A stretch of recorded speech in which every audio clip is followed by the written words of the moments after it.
So welcome everyone, welcome to civil centric.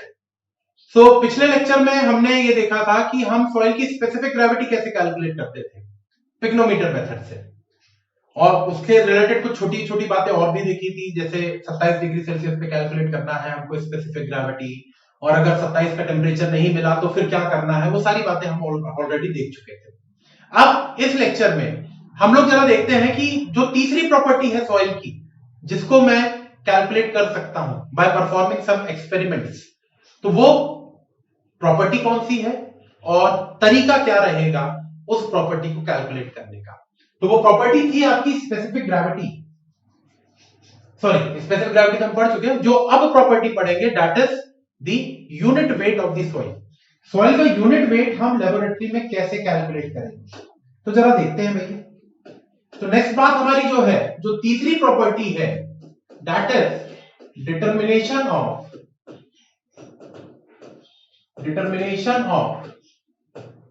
Unit weight of the soil.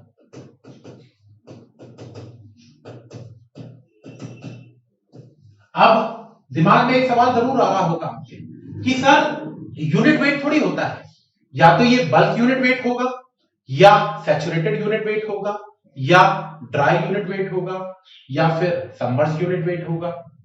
अकेला unit weight क्या होता है sir? तो इसका जवाब आपको मिलेगा अभी थोड़ी देर में, कि यहां पर जो मेथड हम पढ़ेंगे उस मेथड से कौन सा यूनिट वेट मिल रहा है, क्या वो बल्क यूनिट वेट है, या फिर सैचुरेटेड यूनिट वेट है, या फिर ड्राई यूनिट वेट है। जरा देखते हैं क्या मिलेगा। तो हमको देखना है यूनिट वेट का कैलकुलेशन। हालांकि मैं लेबोरेटरी डिटर्मिनेशन बोल रहा हूं, लेकिन यूनिट वेट को कैलकुलेट करने में हमको लेबोरेटरी में काम नहीं करना पड़ेगा, हमको फील्ड पे जाना पड़ेगा। ये फील्ड मेथड है to calculate the unit weight of the soil. Clear? तो जो मेथड हम यूज करेंगे for the calculation of the unit weight, उसको मैं कहता हूं कोर कटर मेथड।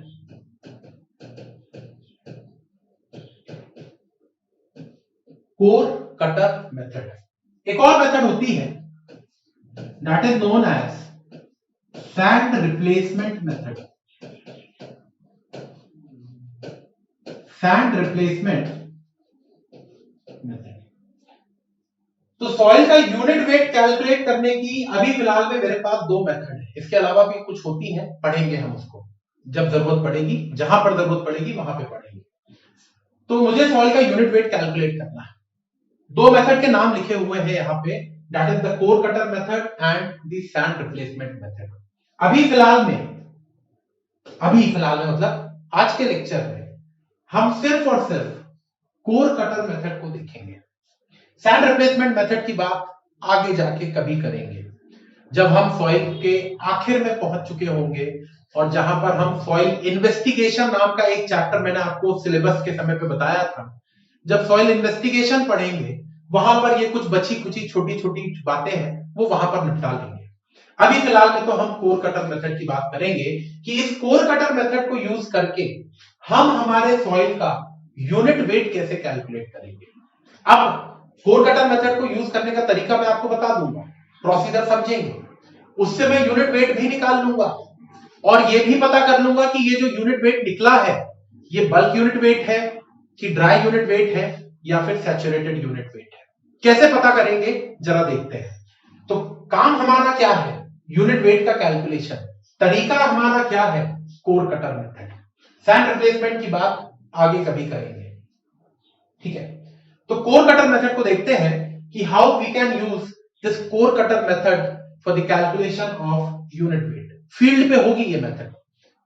शुरुआत में हालांकि मैंने आपसे कुछ ऐसी बातें कही थी कि लेबोरेटरी मेथड्स क्या हैं, तो लेबोरेटरी का मतलब एक्सपेरिमेंटल मेथड।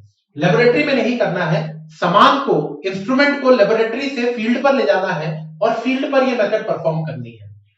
कैसे करेंगे परफॉर्म, जरा देखते हैं। तो मेरी मेथड का नाम है core cutter method. Core cutter method.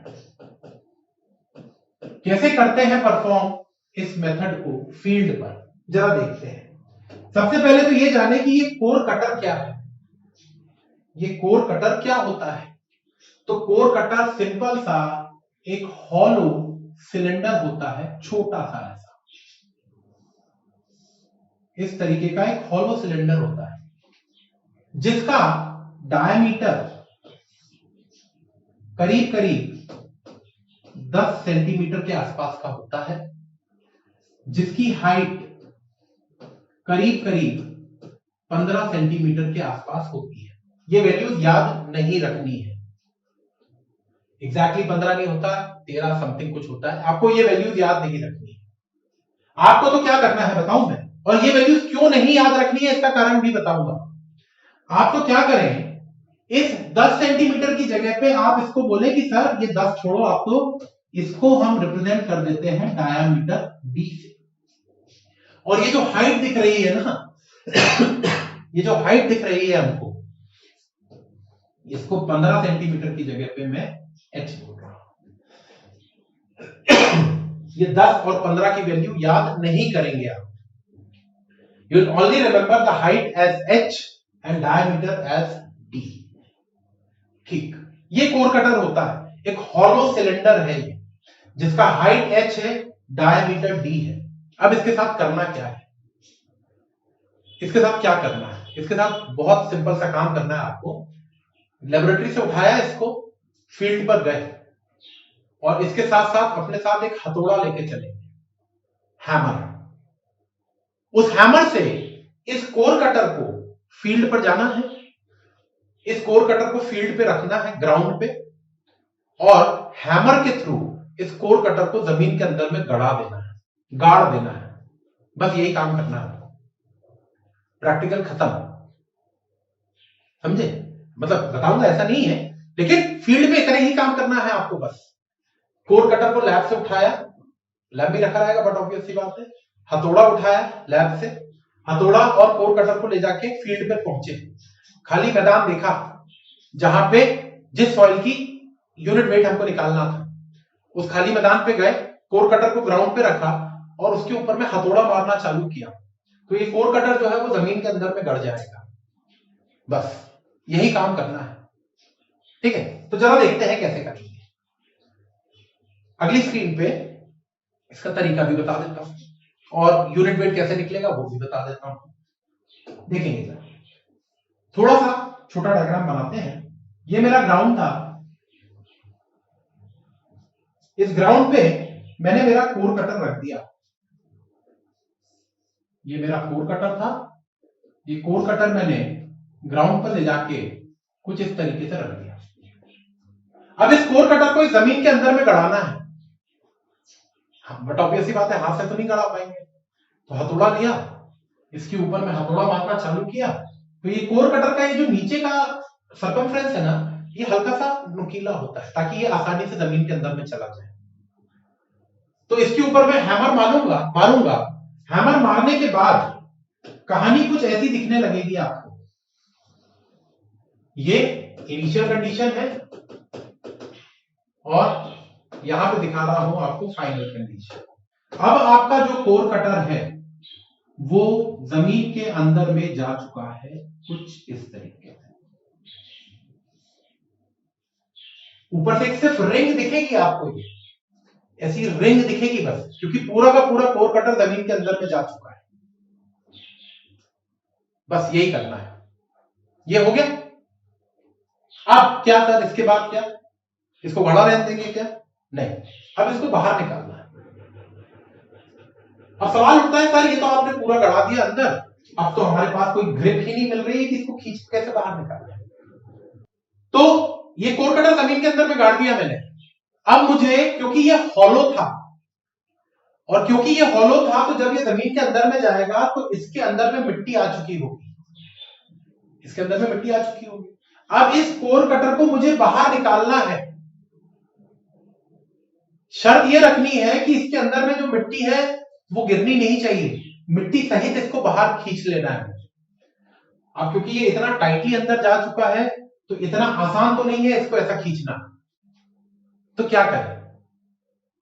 तो इस काम करते हैं, एक काम करते हैं, इस कोर कटर को बाहर निकालना है ना मुझे, तो एक काम करते हैं, ये जो ग्राउंड था ना आपका, जिसमें कोर कटर जमीन के अंदर तक जा चुका था,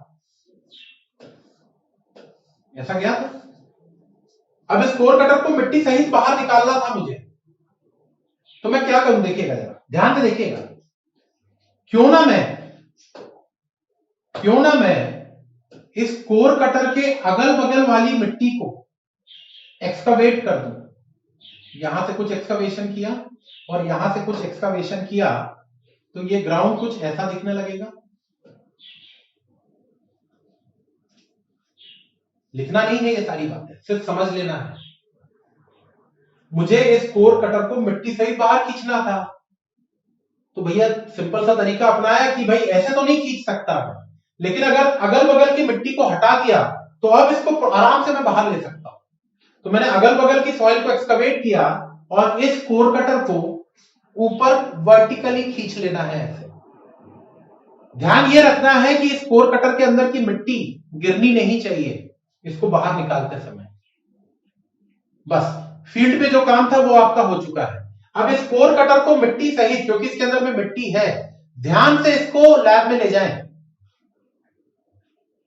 ध्यान से इसको उठा के लैब में ले जाना है मिट्टी सहित। खाली मत कर देना यहां पे कि सर मिट्टी भर दी थी, अब इसको बाहर निकाल लिया, मिट्टी झड़ा दी और वापस ले गए। नहीं, इस कोर कटर के अंदर में जो मिट्टी है, इस कोर कटर को मिट्टी सहित नीचे हाथ लगा लीजिएगा, ऊपर हाथ लगा लीजिएगा, या नीचे कोई सरफेस रख लीजिएगा, उसके ऊपर में कोर कटर रखिएगा और लैब में ले जाइएगा मिट्टी सहित। ठीक, लैब में जब हम पहुंचे, जब हम इस कोर कटर को लेके लैब में पहुंचे, तो मैंने कुछ कैलकुलेशन करने हैं। कैलकुलेशन क्या रहेगा जरा देखिएगा। Weight of empty core cutter, ये पहले से ही मैंने नोट डाउन करके रख लिया।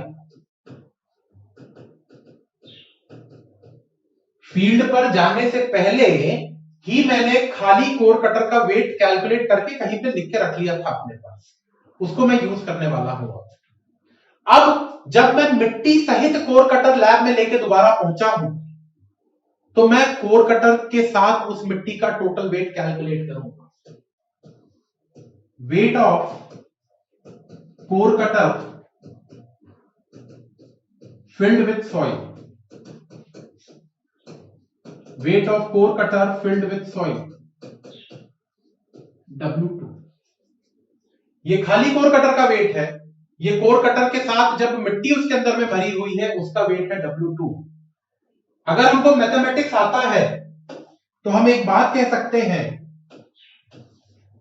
कि वेट ऑफ सॉइल कितना हो जाएगा। भाई खाली कोर कटर का वेट है W1, कोर कटर प्लस मिट्टी का वेट है W2, तो इस कोर कटर के अंदर में जो मिट्टी भरी हुई है, क्या मैं उस मिट्टी का वेट W2 माइनस W1 कह दूं, और इस W2 माइनस W1 को मैं लिख दे रहा हूं W से। This is the wait of the soil which is filled in the core cutter. ये सॉइल का वेट मिल गया मुझे।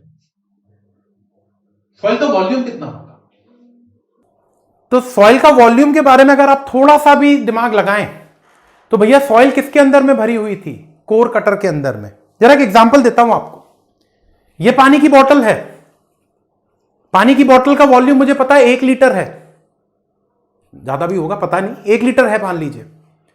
तो इसके अंदर में मैं चाहे पानी डालूं, चाहे पेट्रोल डालूं, चाहे डीजल डालूं, चाहे कुछ भी डालूं, उस मटेरियल का, उस लिक्विड का वॉल्यूम भी तो 1 लीटर ही आएगा ना। भाई जितना वॉल्यूम इस बोतल का है उतने ही वॉल्यूम का तो मटेरियल इसके अंदर में आएगा। तो भाई सीधी सी बात है, जिस कोर कटर में मैंने मिट्टी को भरा हुआ था, जितना वॉल्यूम कोर कटर का था, अप्रोक्सीमेटली, एग्जैक्टली हो सकता ना आए, क्योंकि मिट्टी को निकालने करने में थोड़ी बहुत मिट्टी इधर उधर गिर सकती है, लेकिन हां तब भी मैं ये चीज बोल सकता हूं कि नहीं, the volume of the soil will be equal to the volume of the core cutter. तो मैंने यहां पर वॉल्यूम ऑफ द सॉइल देखा, वॉल्यूम ऑफ सॉइल, क्या मैं बोल सकता हूं this volume of the soil will be equal to volume of core cutter, क्योंकि कोर कटर के अंदर में तो मिट्टी को भरा था ना भैया हमने। अब सवाल उठा कि सर ये कोर कटर का वॉल्यूम थोड़ी पता था हमको, आपने तो सिर्फ कोर कटर का हाइट और डायमीटर कैलकुलेट करना बताया था, तो कोर कटर का वॉल्यूम कैसे निकालेंगे। तो मेरे भाई एक सिंपल सी बात समझिएगा, ये मेरा कोर कटर है, सपोज करिए this is my core cutter, ठीक है, ये मेरा कोर कटर है। इस कोर कटर की हाइट मैंने नाप रखी थी पहले से h, और इस कोर कटर का डायमीटर मैंने नाप रखा था पहले से d। ये काम पहले से करके रख लेना, जब लैब से सामान लेके फील्ड पर जाओगे ना, उससे पहले ये सब काम करके रख लेना कि इस कोर कटर का हाइट और डेप्थ कैलकुलेट कर लिया। स्केल सिंपल सा जो अपनी फुटपट्टी आती है, स्केल आता है, उसको यहां पे रख देना तो हाइट मिल जाएगा, ऐसे रख देना तो डायमीटर मिल जाएगा। तो भाई एक सिंपल सी बात बताना जरा मुझे सभी लोग, क्या मैं बोल सकता हूं volume of core cutter will be equal to π/4 d²h? बोलो भैया, the volume of core cutter will be equal to π/4 d²h। ये वैल्यू मुझे मिल जाएगी वॉल्यूम की, तो यही वॉल्यूम तो इसका हो जाएगा। थोड़ा बहुत कम ज्यादा मिट्टी का वॉल्यूम होगा प्रैक्टिकली, मान के चलिएगा, क्योंकि जब आप कोर कटर को बाहर निकालोगे तो कितनी भी कोशिश कर लो, थोड़ी बहुत मिट्टी तो आगे पीछे हो जाएगी भैया। लेकिन कुछ चीजें अप्रोक्सीमेशन पे भी चलती हैं, दुनिया ही चल रही है अप्रोक्सीमेशन पे, तो ये तो बहुत छोटी सी बात है। तो जितना वॉल्यूम कोर कटर का है, मैंने बोल दिया अंदाजे से कि उतना ही वॉल्यूम की मिट्टी भी उसके अंदर में होगी। तो मेरे पास weight of the soil available है, volume of the soil available है, और वेट अपॉन वॉल्यूम क्या होता है भैया? Unit weight of the soil होता है। आ गया ना कि नहीं आया भाई? वेट ऑफ द सॉइल आपको मिल चुका है, वॉल्यूम ऑफ द सॉइल आपको मिल चुका है, तो वेट अपॉन वॉल्यूम से क्या आपको नहीं लगता कि आपको यूनिट वेट मिल जाएगा? लेकिन एक सवाल दिमाग में आना चाहिए कि सर ये यूनिट वेट कौन सा वाला है? ये बल्क यूनिट वेट है कि सैचुरेटेड यूनिट वेट है या फिर ड्राई यूनिट वेट है? ये भी तो बता दो सर कि कौन सा यूनिट वेट निकाला है आपने, वो भी बता देते हैं। वो भी बता देता हूं कैसे निकलेगा, जरा देखेंगे ध्यान से, देखिएगा जरा। मेरे पास वेट ऑफ द सॉइल आ चुका है W, volume of the soil आ चुका है V। अब मैं क्या करूं मालूम है? जो मिट्टी कोर कटर के अंदर भरी हुई थी ना, उस मिट्टी में से थोड़ा सा सैंपल निकाल लेना, पूरी मिट्टी की बात नहीं कर रहा हूं। यह पूरा एक्सपेरिमेंट परफॉर्म करने के बाद कोर कटर में से थोड़ी सी मिट्टी निकाल लीजिएगा और उस मिट्टी का वाटर कंटेंट कैलकुलेट कर लीजिएगा। मुझे पता है वाटर कंटेंट कैसे कैलकुलेट किया जाता है, मैं उस मिट्टी का वाटर कंटेंट कैलकुलेट कर दूंगा। जिससे करना हो, पिक्नोमीटर से करना हो पिक्नोमीटर से, ओवन ड्राइंग से करना ओवन ड्राइंग से, जो मेथड आपके पास अवेलेबल हो, जो उस समय पर फीजेबल हो, उस मेथड से उस कोर कटर के अंदर में जो मिट्टी है, उस मिट्टी में से थोड़ा सा सैंपल बाहर निकाल लेना और उस मिट्टी का वाटर कंटेंट कैलकुलेट कर लेना। ठीक है, तो मैं यहां पे लिख दे रहा हूं, calculate the water content of soil filled in core cutter by using any suitable method।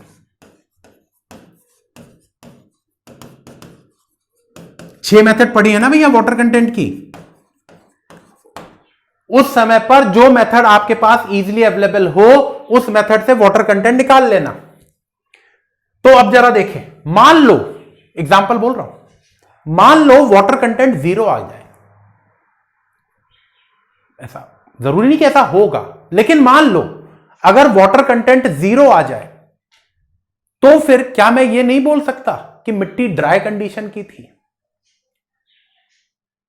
सोचिए जरा ध्यान से, दिमाग को दौड़ाइए, पुरानी बातों को वापस से रिकॉल करिए, सोच, थिंकिंग कैपेसिटी बढ़ानी है हमको हर चीज की, कि भाई अगर ये जब मैंने वाटर कंटेंट सॉइल का कैलकुलेट किया और ये वाटर कंटेंट कैलकुलेट करने पर ये W की वैल्यू 0 आई है, एग्जांपल ले रहा हूं मैं, ये एक केस बता रहा हूं आपको, कि अगर ये वाटर कंटेंट 0 आ गया तो मैं ये नहीं बोल सकता कि सॉइल आपकी ड्राई थी, और अगर सॉइल ड्राई थी तो यहां से जो यूनिट वेट मिलेगा वो ड्राई यूनिट वेट हो जाएगा। बोलो भाई, मिल जाएगा कि नहीं मिल जाएगा? ड्राई यूनिट वेट मिल जाएगा मुझे। ठीक है, ये भी समझ में आ गया कि सर अगर ये वाटर कंटेंट 0 आता है तो मुझे ड्राई यूनिट वेट यहां से W/V से जो मिलेगा that will be the dry unit weight of the soil. ठीक है, लेकिन अगर वाटर कंटेंट 0 नहीं आया तो फिर कुछ और दिमाग लगाना पड़ेगा। क्या दिमाग लगाया जाए जरा देखते हैं, ध्यान से देखते चलिएगा, ध्यान से देखिएगा। थोड़ी सी बातें और रह गई हैं, जरा उसको ध्यान से समझ लेंगे तो यह कहानी भी आपको पूरी तरीके से क्लियर हो जाएगी। याद करिए, जब मैंने सॉइल के बल्क यूनिट वेट की बात की थी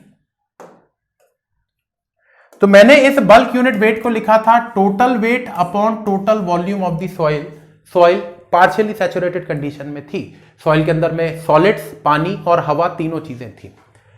जब मैंने सॉइल का ड्राई यूनिट वेट कैलकुलेट किया था तो मैंने इसको लिखा था WS/V। ये मेरी पहली इक्वेशन है, ये मेरी दूसरी इक्वेशन है। मैं कुछ एक इंपॉर्टेंट कंसेप्ट बता रहा हूं आपको यहां पे, जरा इन दोनों को डिवाइड कर दें। फिर से रिपीट कर रहा हूं, प्लस माइनस डिवाइड मल्टीप्लीकेशन, ये 4 हथियार मेरे पास ऐसे हैं जिसको मैं जहां पर मन करे वहां पर यूज कर लूंगा, कोई फर्क नहीं पड़ेगा। तो एक काम करते हैं, इन दोनों को डिवाइड मार देते हैं। तो गामा अपॉन गामा डी, क्या आपको नहीं लगता ये W/WS हो जाएगा? V से V कैंसल हो जाएगा। क्या आपको नहीं लगता इस W को मैं WW प्लस WS लिख सकता हूं और नीचे में WS जो है वो WS ही बना रहेगा? बोलते चलेंगे भाई सभी लोग। क्या आपको नहीं लगता कि इस गामा अपॉन गामा डी को मैं जरा इसको देखें तो डिनोमिनेटर दोनों का सेम है, तो क्या मैं इसको WW/WS प्लस 1 लिख सकता हूं? फिर जरा देखेंगे, क्या मैं इसको ऐसा लिख दूं, gamma upon gamma D is equal to W/WS, water content हुआ करता था सॉइल का, प्लस 1। तो यहां से मेरे पास एक नया फॉर्मूला डेवलप हुआ कि गामा डी बराबर हो जाएगा गामा इंटू 1 प्लस W के, सॉरी, गामा डी बराबर हो जाएगा गामा अपॉन 1 प्लस W के। ये एक नया फॉर्मूला मिल गया मुझे, ये एक नया फॉर्मूला मिल गया भैया।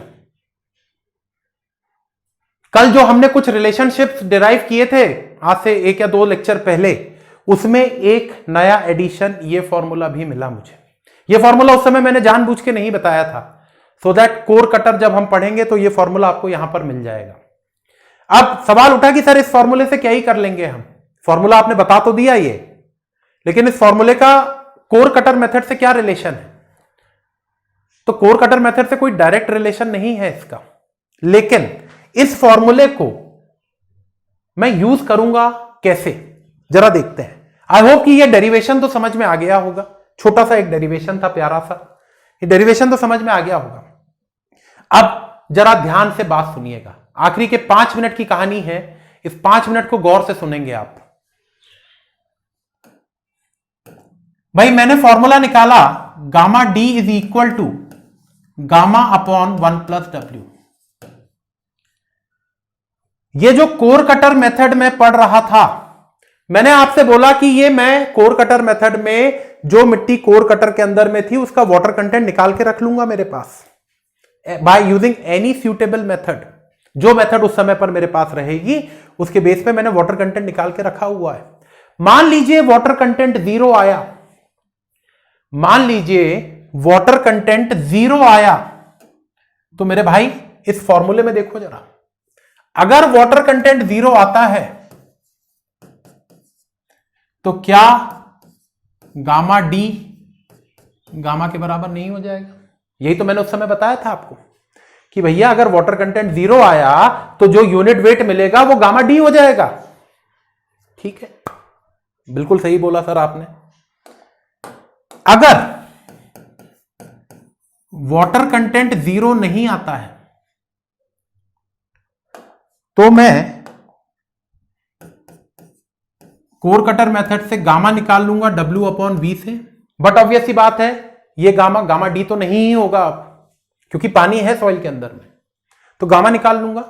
और क्योंकि मेरे पास वाटर कंटेंट की वैल्यू अवेलेबल है तो मैं गामा डी की वैल्यू निकाल लूंगा गामा/1 + W से। गामा यहां से निकल गया W/V से, वाटर कंटेंट मैंने पहले से निकाल रखा है तो गामा डी मिल जाएगा। गामा डी मिल गया मुझे, तो इस गामा डी का क्या यूज करूंगा मैं, ध्यान से देखेंगे। इस गामा डी को मैं इस फॉर्मूले में पुटअप कर दूंगा। जी पहले से निकाल रखा है मैंने, पिक्नोमीटर मेथड से स्पेसिफिक ग्रेविटी पता चल चुकी थी। गामा डी यहां से पता चल चुका है, यहां से ई मिल जाएगा मुझे, यहां से मुझे ई की वैल्यू मिल जाएगी भैया, बोलते चलो ई मिल गया। अब ई मिल गया, जी पता है, वाटर कंटेंट पता है, तो क्या आपको नहीं लगता मैं ES = WG से सॉइल का S कैलकुलेट कर लूंगा? भाई E यहां से मिल चुका है, W पहले से निकाल के रखा हुआ है, G निकाल के रखा हुआ है, S मिल जाएगा। और अगर S की वैल्यू 1 आ गई, यहां से इस कैलकुलेशन से S की वैल्यू 1 आ गई, मतलब सॉइल कैसी थी, फुल्ली सैचुरेटेड थी। तो जो गामा मिलेगा, जो यूनिट वेट मिलेगा, वो कौन सा हो जाएगा मेरे भाई, सैचुरेटेड यूनिट वेट हो जाएगा। और अगर S की वैल्यू 1 से कम मिली तो जो गामा मिलेगा वो कौन सा हो जाएगा, पार्शियली सैचुरेटेड हो जाएगा।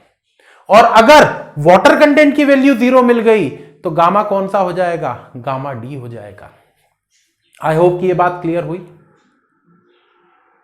तो इसीलिए मैं आपसे बोल रहा था कि कोर कटर मेथड से मैं यूनिट वेट निकाल रहा हूं, वो यूनिट वेट बल्क होगा, ड्राई होगा कि सैचुरेटेड होगा, उसके लिए मुझे थोड़ा सा काम और करना पड़ेगा यहां पे। वो काम ये था, इसके बेस पे मुझे पता चल जाएगा कि मेरा जो यूनिट वेट निकला है वो बल्क यूनिट वेट है, ड्राई यूनिट वेट है, या फिर सैचुरेटेड यूनिट वेट है। आई होप कि ये बात क्लियर हुई होगी।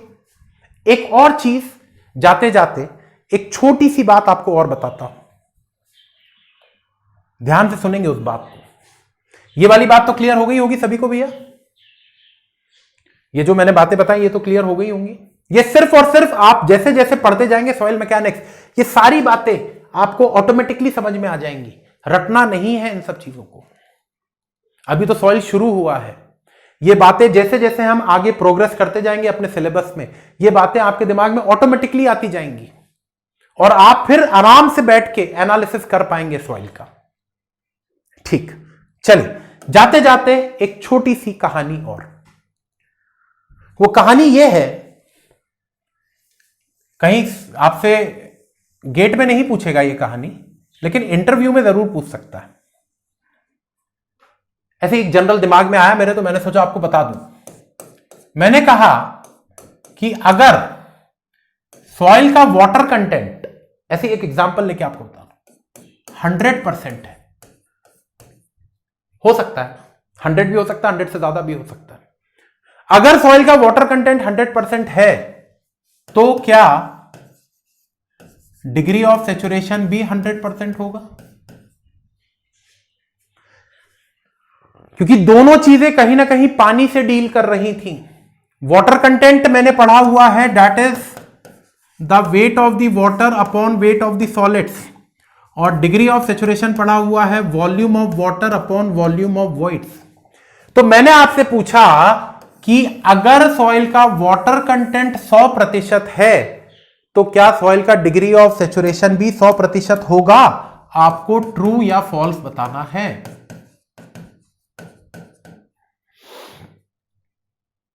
ये जनरली कई स्टूडेंट्स के दिमाग में कंफ्यूजन होता है, इसलिए मैंने सोचा बता दूं आपको कि मेरे भाई वाटर कंटेंट का 100% होना इस बात की गारंटी नहीं होती है कि वो सॉइल फुल्ली सैचुरेटेड है, क्योंकि भाई वाटर कंटेंट तो वेट्स को रिलेट कर रहा है और डिग्री ऑफ सैचुरेशन तो वॉल्यूम को रिलेट कर रहा है। तो वाटर कंटेंट अगर 100% है तो जरूरी नहीं है कि डिग्री ऑफ सेचुरेशन भी 100% होगा, क्योंकि डिग्री ऑफ सेचुरेशन तो अलग कहानी है। डिग्री ऑफ सेचुरेशन तो बोलता है वॉइड्स में कितना पानी है, और वाटर कंटेंट बोलता है सॉलिड के कंपैरिजन में पानी का वेट कितना है।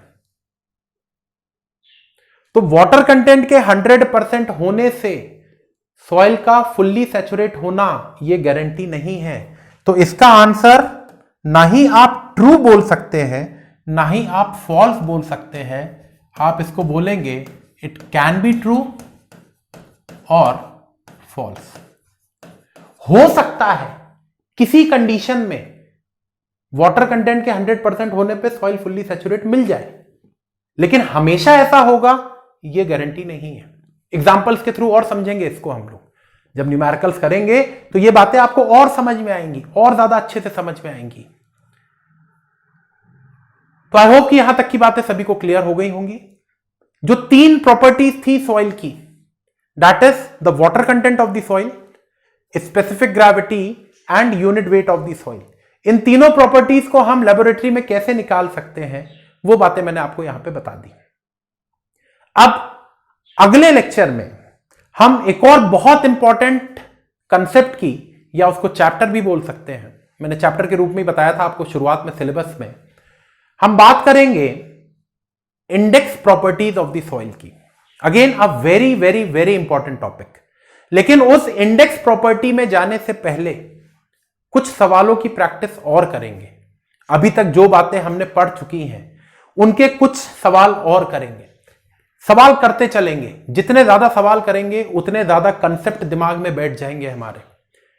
सवालों के थ्रू ही कंसेप्ट को हम वापस से भी रिवाइज करते चलेंगे, सो दैट जितनी बातें अभी हम थियोरेटिकली पढ़ रहे हैं उनको हम कंसेप्चुअली भी समझ पाए कि भैया इस फॉर्मूले को यूज कैसे करना है न्यूमेरिकल में।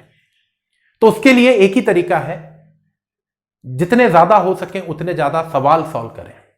उसकी कमी नहीं होगी आपको, बहुत सारे सवाल करेंगे। तो अगला जो चैप्टर है that is the index properties.